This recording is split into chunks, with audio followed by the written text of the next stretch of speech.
હમણાં થોડા વખત પહેલા અરવલ્લીના નામે ખૂબ ઉશ્કેરાયેલા. સાચી વાત છે. ગેરમાર્ગે દોર્યા. અરે કપાઈ જવાનું છે, ના કરી જવાનું છે, કઈ થઈ જવાનું છે, કશું થવાનું નથી. એક પથ્થર, ફરીથી રિપીટ કરું છું, એક પથ્થર આ અરવલ્લીમાંથી ઓછો થવાનો નથી.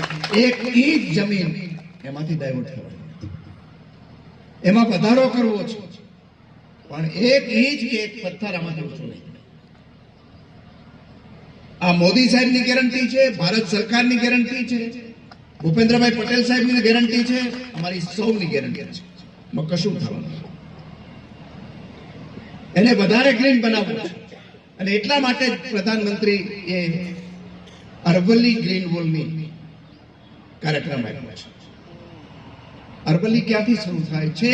હરિયાણાથી શરૂ થાય અને આપણા 7 જિલ્લાની અંદર, ઉત્તર ગુજરાત, મધ્ય ગુજરાતના 7 જિલ્લાની અંદર અરવલ્લી આવે છે. એ અરવલ્લીની અંદર 1400 કિલોમીટર લંબાઈ અરવલ્લીની છે. એ 1400 કિલોમીટર લાંબી અને 5 કિલોમીટર પહોળી આખી ગ્રીન વોલ એનું આયોજન આપણા યશસ્વી પ્રધાનમંત્રી નરેન્દ્રભાઈ કર્યું છે.